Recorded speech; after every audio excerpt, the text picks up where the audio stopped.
안녕하십니까. 유한양에서 7월 1일 출시된 골다공증 개량 신약인 랄록시펜 45mg인 라보니를 담당하고 있는 김종혁입니다. 바쁘신 와중에도 금일 웹 심포지엄에 참석해 주신 선생님들께 진심으로 감사의 말씀을 드립니다. 저희 유한양행은 선생님들께 골다공증 치료에 대한 정보를 제공해 드리고자 이번 웹 심포지엄을 계획하였습니다. 앞으로도 다양한 학술 정보로 선생님들께 도움이 되는 강의로 찾아뵙도록 하겠습니다. 그럼 금일 골다공증의 이해와 라보니의 역할의 주제로 강연을 맡아주실 한전열 원장님을 소개해드리겠습니다. 한전열 원장님께서는 전남의대를 졸업하시고 내과 전문의를 취득하셨으며 1차 의료학회 회장, 또 UCSF 골다공증 연수를 다녀오셨습니다. 국제 임상 골밀도 측정 자격증을 취득하셨고 광주 전남 내과의석의 학술 부회장으로도 역임을 하셨습니다. 다양한 학회 활동을 하고 계시는데요. 대한골대사학회, 대한골다공증학회, 대한내과학회, 대한소화기내시경학회, 대한폐경학회, 대한간학회, 또 원료내과의사회 회장, 그다음 1차 의료회 회장으로도 활동을 하고 계십니다. 현재는 한정열 내과 원장님으로 재직 중에 계십니다. 원장님 강의 부탁드리겠습니다.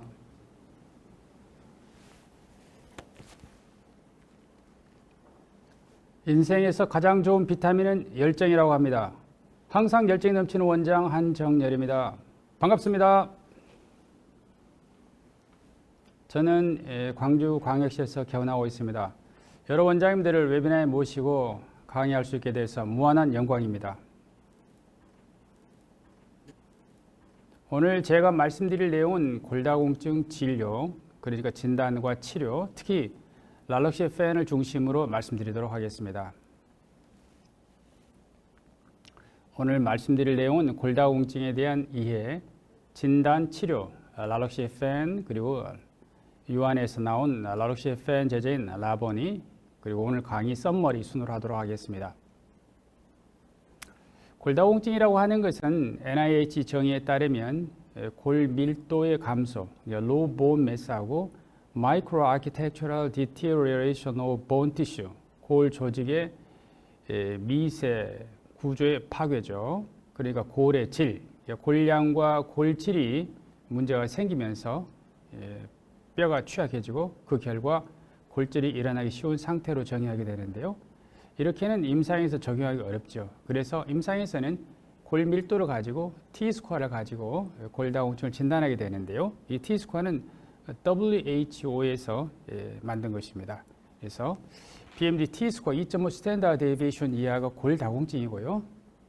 T스코어 2.5 스탠다드 데이비에이션 이하이면서 골절이 있으면 Severe Osteoporosis,입니다. 그리고 골절이 2개 이상 있으면서 골다공증이 있고 65세 이상이면 Advanced Severe Osteoporosis라고 하는데요. 이 개념은 Bone Forming Agent인 PTH하고 로모소스맙을 사용할 때 우리나라에서 보험 가이드라인에서 사용할 수 있는 그런 조건이 되겠습니다. 골다공증은 증상이 없는 질환이기 때문에 환자가 검사를 잘 안 하려고 하죠. 자, 골다공증은 어떤 사람에게서 잘 걸리냐? 리스크 팩터를 보면은요, 여러 가지 있지만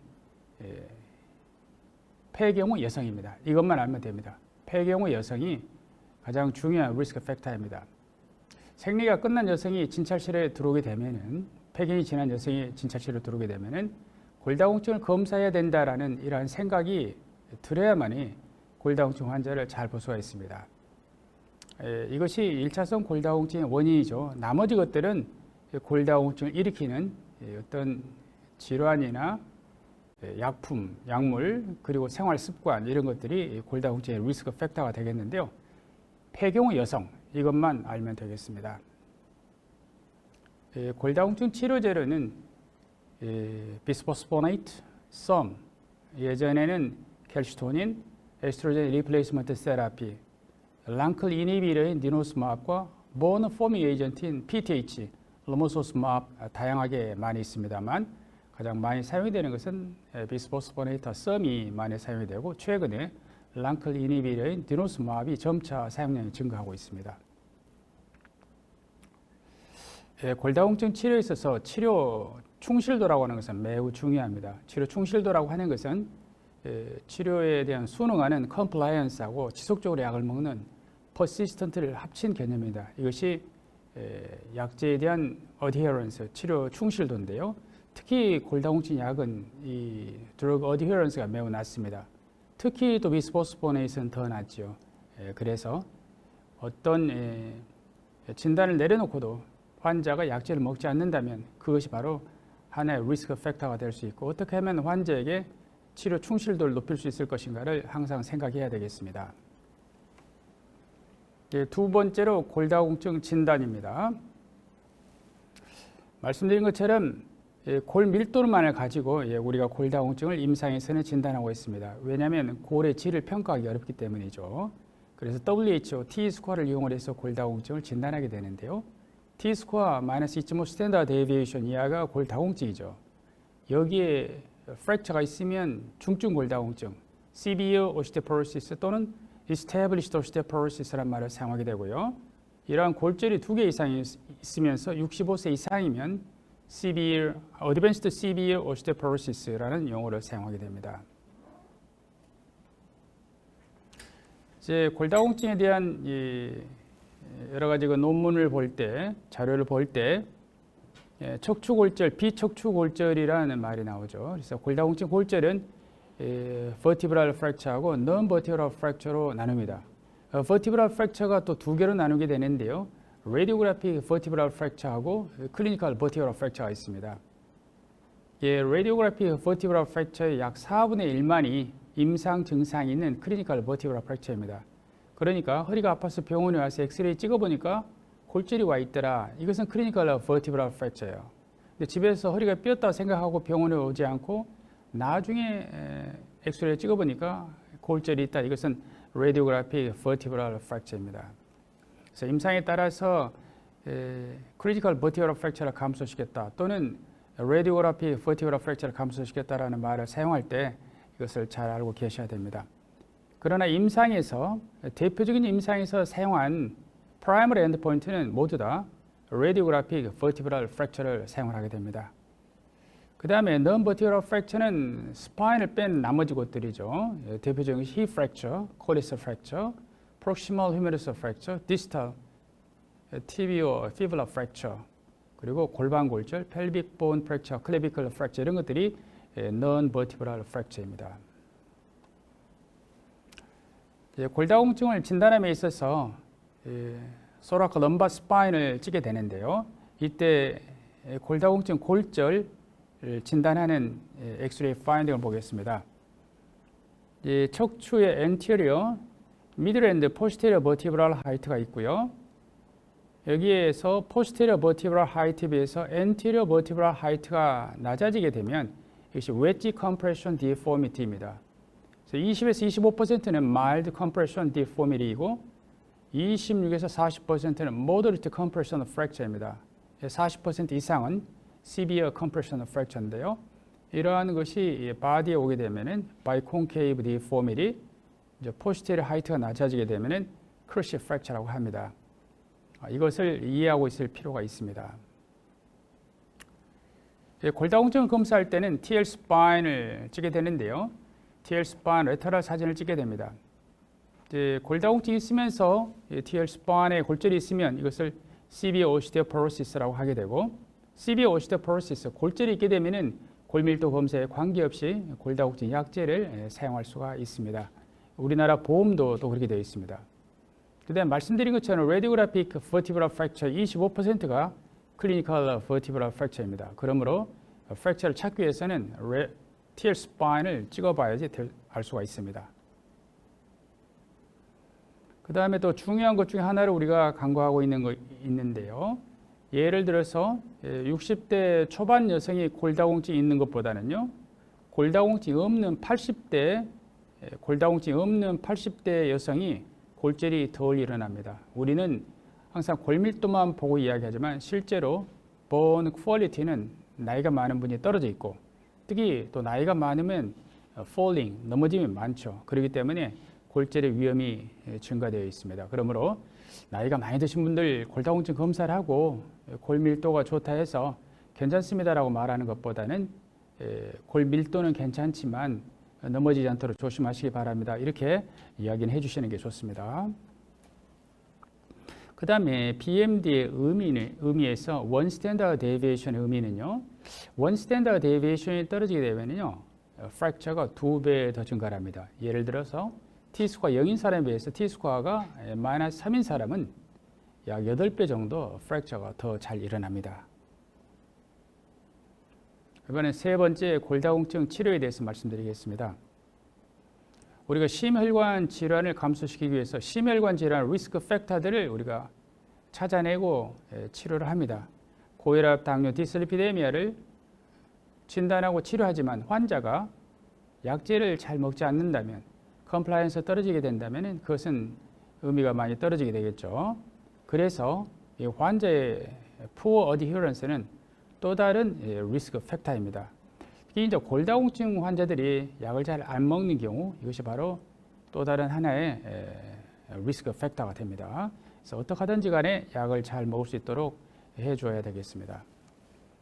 임상에서 많이 사용되는 골다공증 약제 종류와 용법에 대해서 말씀드리겠습니다.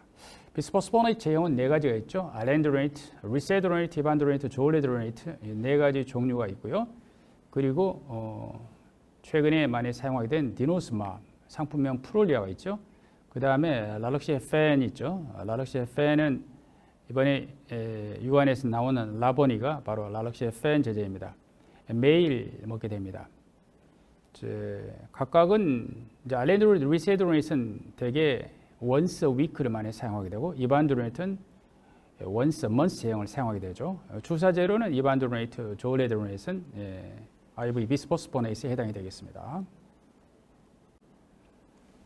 이 프랙처를 감소했다라고 하는 임상의 대표적인 페이스 3 클리니컬 트라이얼을 보게 되면요. 랄록시펜 연구는요. 모아 스터디라고 하죠. 모아 1, 2, 알렌드로네이트 피트 스터디, 리세드로네이트 퍼트 스터디, 이반드로네이트 본 스터디죠. 자, 이런 스터디들을 보면은요. 공통점이 있는데요. 프라이머리 엔드포인트가요. 레디오그래픽 버티브럴 프랙처입니다. 그리고 임상 기간이 3년입니다.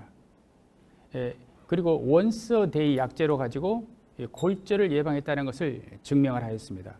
그렇지만 임상에서는 알렌드로네이트, 리세드로네이트는 원스 어 위크로, 이반드로네이트는 원스 어 먼스 제형을 사용합니다. 또 이반드로네이트는 모바일 스터디라고 하는 브리칭 스터디를 통해서 3개월에 한 번 주사를 사용을 하고 있죠. 원스 어 먼스 제형의 약제를 사용하기도 하고 3개월에 한 번 주사제를 사용하기도 합니다. 말씀드린 것처럼 원래는 원스 어 데이로 프랙처 예방을 증명하였지만 임상에서 사용할 때는 환자의 컴플라이언스를 높이기 위해서 원스 어 위크와 원스 어 먼스 제형으로 경구용 제제로는 그렇게 사용을 하고 있습니다. 금방 말씀드린 이 연구들에서 골밀도의 증가를 보면은 모아 스터디에서는 골밀도의 증가가 3년 동안에 2.6%로 좀 미미하죠. 대신에 비스포스포네이트는 3년 동안에 스파인의 골밀도가 6에서 6%, 7% 정도로 올라가게 되는데요. 골절 감소 효과, 즉 레디오그래피 버티브럴 프랙처의 감소 효과는요. 모두 다 통계적으로 의미 있게 나왔습니다. 미국 FDA를 통과하려면요. 스파인 프랙처를 예방을 해야 됩니다. 그래서 이러한 약제들은 스파인의 골다공증 골절을 예방할 수 있는 약제들이 되겠습니다. 보다시피 골밀도가 반드시 높이 올라간다고 해가지고 프랙처 리스크 리덕션이 더 많은 것은 아닙니다.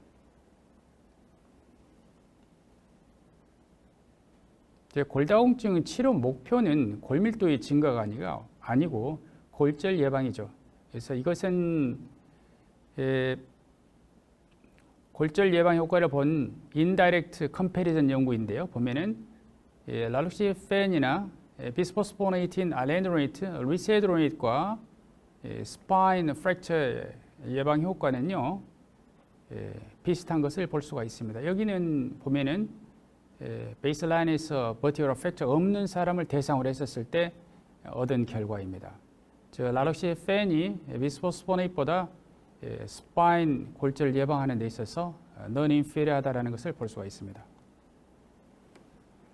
우리가 고혈압 환자를 치료하는 것은 heart failure, stroke, MI를 예방하기 위해서 치료를 하죠. 당뇨도 마찬가지입니다. 그런데 이것들은 아주 좋은 인터미디에이트 마커가 있습니다. 혈압은 BP가 있고요. 당뇨는 혈당이나 당화혈색소가 있죠. 골다공증은 인터미디에이트 마커로 우리가 사용하는 것이 골밀도하고 본 턴오버 마커인데요. 다른 그 인터미디에이트 마커와 다르게 골다공증에 사용되는 인터미디에이트 마커는요, 조금 의미가 더 떨어집니다. 특히 이제 썸과 비스포스포네이트 제형에서 이러한 BMD의 증가나 본 턴오버 마커의 서프레션이 많을수록 골절을 더 많이 예방하느냐, 그러지 않습니다. 그러나 최근에 나온 약제 졸레드로네이시나 또는 니노스맙 같은 약제, 또 본 포밍 에이전트 같은 약제는 골밀도 증가가 많을수록 골절 예방 효과가 더 많은 것 같습니다. 여간에 현재 우리가 임상에서 많이 사용하는 썸과 비스포스포네이트 제제를 가지고 우리가 환자를 팔로우했었을 때 골밀도가 좋아져야만이 또는 본 턴오버 마커가 많이 서프레션 돼야만이 골절을 예방하는 것은 아니고요. 이들 스터디들의 결론은 약제를 환자가 잘 먹으면 스파인 프랙처를 50% 정도 예방한다는 것입니다. 그렇기 때문에 어떻게 하든지 간에 환자가 약제를 잘 먹을 수 있도록 해주는 것이 가장 중요합니다. 점심시간을 이용한 강의라 제가 유머를 하나 준비했습니다. 형사와 범죄자 이야기 해드리겠습니다. 형사가 범죄자에게 물어봅니다. 좋은 소식과 나쁜 소식이 있다. 어떤 소식을 듣고 싶은가? 범죄자, 나쁜 소식, 형사. 범죄 현장에서 떨어진 혈흔에서 DNA를 검사해 보니까 당신의 것과 일치하였습니다. 범죄자가 이제 실망을 많이 하고, 그렇다면 좋은 소식은 무엇입니까? 혈흔에서 측정한 혈당과 콜레스테롤은 정상입니다. 자, 이번에는 랄록시펜에 대해서 말씀드리도록 하겠습니다. 랄록시펜과 같은 제제를 우리가 썸이라고 하죠. Selective Estrogen Receptor Modulator의 이니셜을 딴 것입니다. 이것은 에스트로겐 리셉터하고 바인딩을 해서 어떤 조직에서는 아고니스트 이펙트를 나타내죠. 그러니까 본에서는 골밀도를 올리면서 골절을 예방하게 되죠. 반면에 유테루스나 브레스트에 대해서는 에스트로겐 리셉터와 바인딩 해가지고 안타고니스틱 이펙트를 나타내게 됩니다. 그러면 오늘은 이제 골다공증에 대한 이야기니까 본에 대한 효과를 보도록 하겠습니다. 가장 대표적인 연구가 모어 스터디입니다. Multiple Outcomes of Lalloxifen Evaluation입니다. 멀티센터 스터디였었고요. 말씀드린 것처럼 골다공증 연구는 대부분 3년 합니다. 3년. 그리고 민 에이지가 66.5세입니다. 대부분 랄록시펜 그러면 초기 폐경 여성에게 사용하는 것을 생각하지만 모아 스터디에 인클루전 크라이테리아를 들어왔던 사람들을 가지고 나이를 보니까요. 비스포스포네이트 제제하고 똑같습니다. 그 다음에 이 스터디의 프라이머리 엔드포인트는 말씀드린 것처럼 모든 골다공증 연구들의 프라이머리 엔드포인트는요. 레디오그래피 버티브럴 프랙처입니다. 이걸 예방해야만이 미 FDA를 통과할 수가 있습니다. 그러면서 골밀도를 보았고요. 세컨더리 엔드포인트로는요. 에스트로겐 리셉터하고 바인딩하기 때문에 브레스트 캔서 외에 다른 것들을 같이 보았습니다. 자, 랄록시펜을 가지고 한 모아 스터디 3년째 그 결과를 보게 되면요. 버티브럴 프랙처가 없는 군, 있는 군, 두 군이 모두 다 들어있어요. 스터디 내에. 그래서 프라이머리 프리벤션 트라이얼과 세컨더리 프리벤션 트라이얼이 동시에 이루어지게 된 것입니다. 그래서 이미 프랙처가 없는 사람에 있어서는 프랙처가 이미 있는 군에서의 골절 예방 효과는 30%, 골절이 없는 환자군에서는 55%의 골절 예방 효과를 보여서 프라이머리 앤드 세컨더리 프리벤션 트라이얼을 동시에 해버린 것이 모아 스터디입니다. 자, 이 스터디를 잘 보면요, 흰 바를 보시기 바랍니다. 베이스라인에서 골절이 없는 사람과 베이스라인에서 골절이 있는 사람을 3년 후에 보니까 여기는 약을 안 쓴 거죠.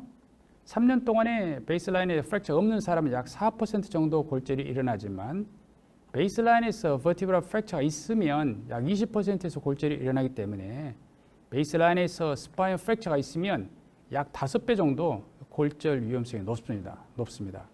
그러므로 골다공증을 치료할 때 굉장히 중요한 것인데요. First fracture를 예방해 줘야 됩니다. 첫 번째 fracture를 예방하는 것이 매우 중요하다는 것을 알 수가 있습니다. 그 다음에 스파인 프랙처가 있는 환자들은 그 다음에 이제 힙 프랙처 위험도가 증가하게 됩니다. 힙 프랙처는 골다공증에서 가장 중요하게 예방해야 되는 골절이죠. 그러므로 스파인 프랙처가 있다 그러면은 열심히 치료해서 힙 프랙처가 일어나지 않도록 해야 됩니다. 말씀드린 것처럼 이 프랙처를 mild, moderate, severe로 분류하게 되는데요. 이 severe compression fracture를 가진 환자만을 대상으로 해서 모아 스터디에서 보면은요. 모아 스터디에서 primary endpoint는 radiography vertebral fracture였죠. 이것은 이제 primary endpoint를 달성을 했었습니다. 그런데 non-vertebral fracture는 예방하지 못했는데요. 그러나 SQ grade 3 이상의, 그러니까 severe compression fracture 이상의 환자들을 대상으로 해서 볼 때는 non-vertebral fracture를 예방한다라고 하는 것입니다. 말씀드린 것처럼 severe osteoporotic fracture 이것이 바로 SQ grade 3 fracture이고 이 경우에 있어서는 랄록시펜이 non-vertebral fracture도 예방한다라고 하는 것이죠. 모아 트라이얼에서 골밀도의 변화를 보겠습니다. 랄록시펜은 스파인에서의 골밀도가 3년 동안에 지속 증가하게 되고요. 피머넥도 증가하는 경향을 보여주는데요. 실제 3년 동안의 골밀도의 증가는 미미하죠. 약 3%밖에 증가하지 않습니다. 특히 피머넥에서는 그 증가가 미약합니다. 그러나 골밀도의 증가는 미약하다 하더라도 스파인의 프랙처는 통계적으로 의미 있게 감소시키게 됩니다. 랄록시펜을 사용할 때 본 턴오버 마커를 보면은요, 엔티 리소프티브 드럭이죠. 그래서 C 텔로펩타이드인 본 리소프션 마커를 보게 되면은요, 랄록시펜을 사용하게 되면은 약 40%, 50%까지 C 텔로펩타이드인 본 리소프션 마커가 감소되는 것을 볼 수 있습니다. 본 리소프션과 본 포메이션은 커플링이 되어 있기 때문에 본 리소프션 마커가 떨어지게 되면은 본 포메이션도 떨어지게 되죠. 그래서 본 포메이션 마커인 오시테오칼신도 같이 떨어지는 것을 볼 수가 있습니다. 이 본 턴오버 마커의 감소 폭이 대개 30에서 50% 정도로 감소 폭이 일반적으로 비스포스포네이스는요 약 70%, 그 다음에 프롤리아, 디노스마브의 경우에서는 90%까지 본 턴오버 마커를 감소시킵니다. 이러한 그 랄록시펜이 감소시키는 30에서 50% 정도 떨어지게 되면은 프리메노포설 레인지의 본 턴오버 마커 수준에 해당이 됩니다. 그래서 피지올로직하게 본을 서프레션 시킨다는, 본 리모델링을 서프레션 시킨다는 것을 알 수가 있습니다. 그러므로 비스포스포네이스에서 생기는 오버 서프레션에서 생기는 엠론스나 atypical femur fracture를 와 같은 부작용이 일어나지 않는 것이죠. 그러한 부분으로 그것을 설명을 하고 있습니다. 그 다음에 이 썸 제제는 에스트로겐 리셉터하고 바인딩하기 때문에 브레스트에 대한 효과를 보도록 하겠습니다. 자, 모아 스터디에서 랄록시펜을 4년 사용했었을 때 3년 연구에서는 1년 익스텐션에서 4년에 보니까 인베이시브 브레스트 캔서를 72% 감소시킵니다. 특히 에스트로겐 리셉터 포지티브 인베이시브 브레스트 캔서를 84% 감소시킵니다. 84%의 에스트로겐 리셉터 포지티브 인베이시브 브레스트 캔서를 감소시키는 반면에 에스트로겐 리셉터 네거티브 브레스트 캔서는요 감소시키지 못합니다. 이걸 보면 확실히 랄록시펜은 에스트로겐 리셉터하고 바인딩한다는 것을 알 수 있겠죠. 이러한 모아 스터디는 4년에 끝나고요. 약간의 갭이 있고 난 다음에 다시 이어서 프라이머리 엔드 포인트가 바뀌었습니다. 브레스트 캔서로. 그래서 코어 스터디를 진행하게 되었습니다. 코어 스터디는 Continuing Outcomes of Lalok시펜 Evaluation의 이니셜을 딴 것입니다. 이번에는 코어 스터디 4년 동안에 인베이시브 브레스트 캔서의 감소가 59%, 코어 스터디의 프라이머리 엔드포인트는 브레스트 캔서로 바뀌었습니다. 모아 스터디는 뉴 버티브럴 프랙처였었죠. 그 다음에 이제 모아 코어 합하면 8년이 되겠죠. 8년 동안에 인베이시브 브레스트 캔서의 감소율이 66%였는데 바로 이 슬라이드, 이 데이터를 가장 많이 이용을 하게 됩니다. 라록시FN을 사용했었을 때 인베이시브 브레스트 캔서의 감소가 66%라는 것이죠. 여기서 보면은 모어와 코어를 합쳤을 때 에스트로겐 리셉터 포지티브인 인베이시브 브레스트 캔서는 감소시키지만 에스트로겐 리셉터 네거티브인 브레스트 캔서는요 감소시키지 못합니다.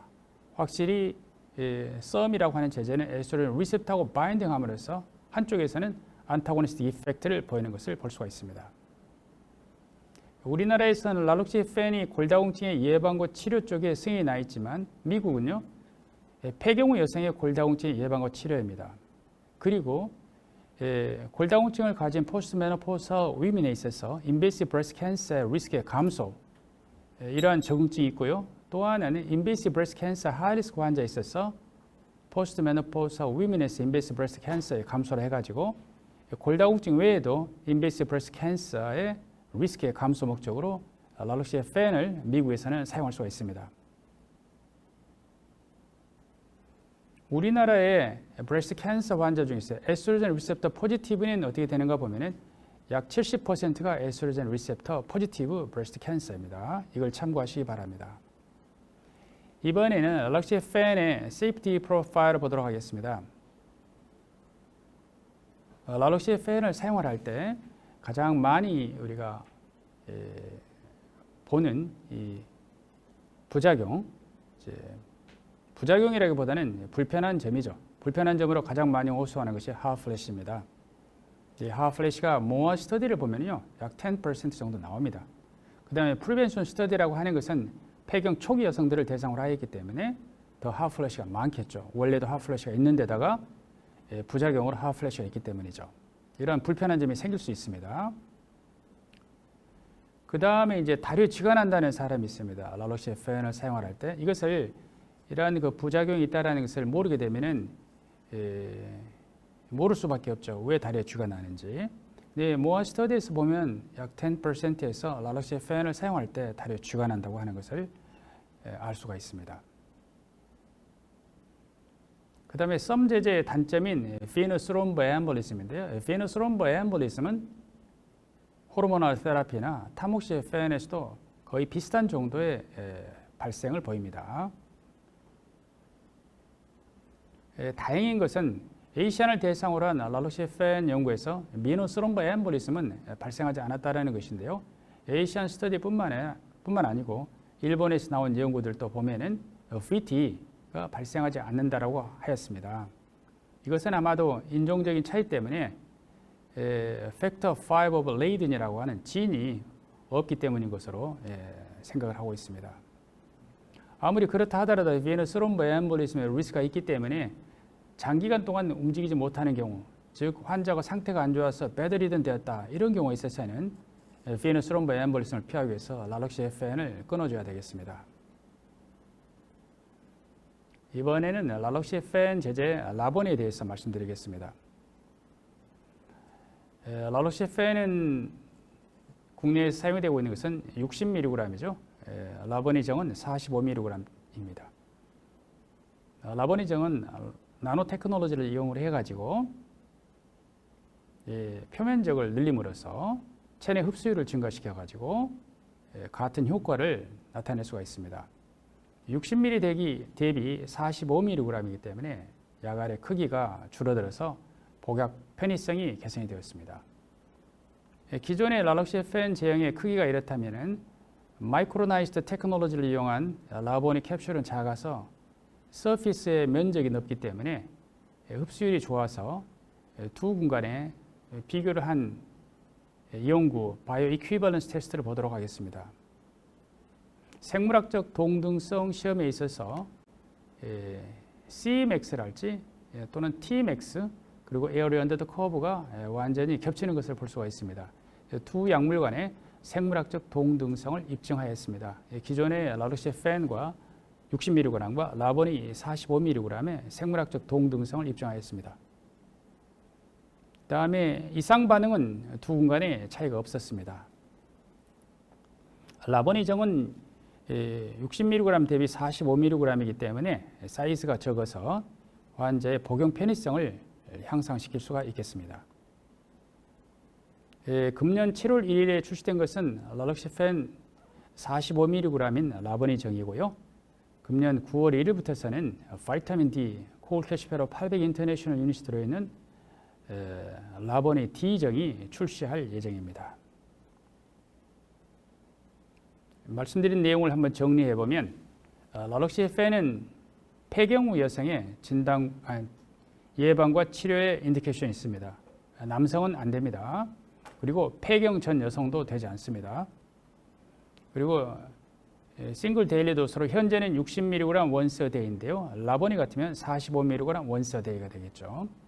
그다음에 식사와 관계없이 투약할 수 있고요. 일반적으로 우리가 많이 사용하는 혈압, 당뇨, 디슬리피데미아 등 약과 드러그 인터랙션이 없습니다.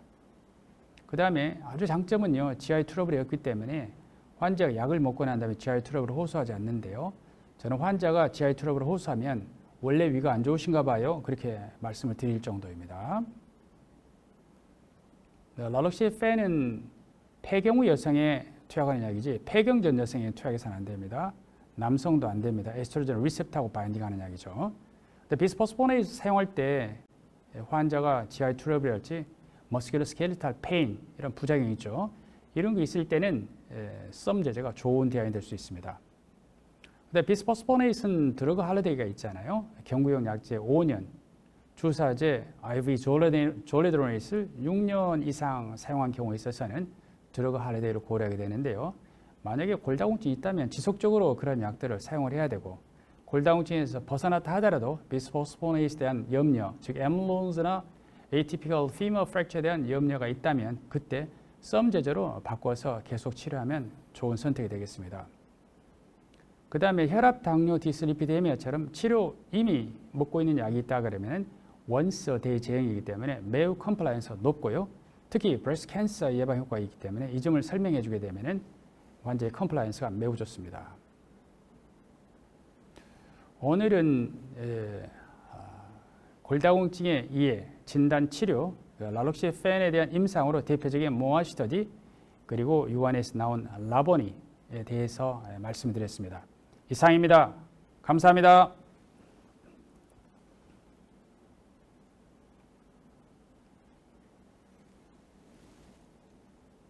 라록시펜은 폐경 초기 여성에 더 좋다고 하는데 이유가 무엇인가요? 대개 라록시펜은 폐경 초기 여성에게 비스포스포네이스과 디노스마압 같은 경우에 있어서는 후기 폐경 여성에게 좋다고 하는데요.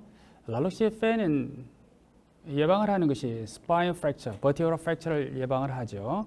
그렇기 때문에 폐경 초기 50대에는 스파인 오스테오포로시스가 먼저 오게 됩니다. 그다음 70대쯤 될 때 힙의 코티컬 본이 약해지면서 힙 프랙처 리스크가 증가하게 되죠. 그래서 스파인 프랙처 예방 효과를 가지고 있는 라록시펜을 되게 초기 폐경 여성에게 권장하고 있지만 아까 제가 말씀드린 것처럼 라록시펜의 그 부작용으로 하프 플러시가 있기 때문에요.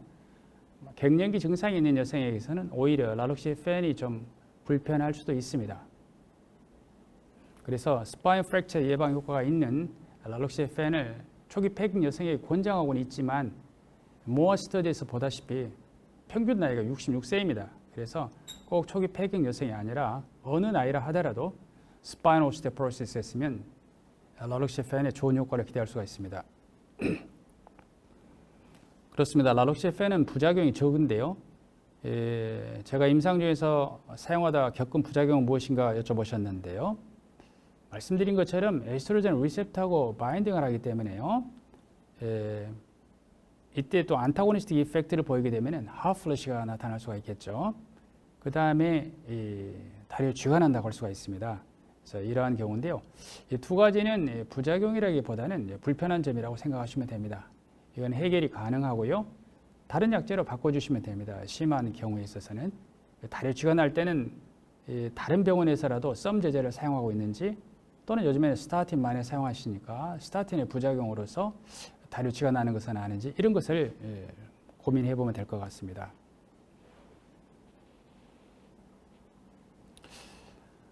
굉장히 중요한 질문을 해주셨네요. 골다공증 환자를 잘 볼 수 있는 방법.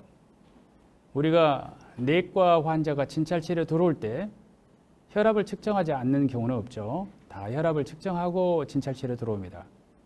그럼 골다공증의 가장 중요한 리스크 팩터는 폐경후 여성입니다. 그래서 50세, 우리나라 폐경 나이는 평균 49.7세입니다. 그래서 50세가 넘은 여성이 진찰실로 들어왔다 그러면은 골밀도 검사를 해야 되겠다라는 생각이 들면은 골다공증을 잘 진료할 수가 있습니다.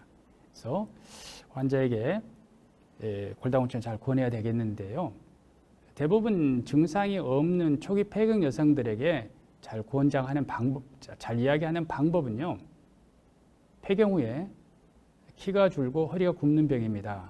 이렇게 말씀드리면 검사들을 더 하시는 것 같습니다. 그래서 그렇게 해서라도 초기부터서 골다공증을 예방하고 치료해 주는 것이 굉장히 중요합니다.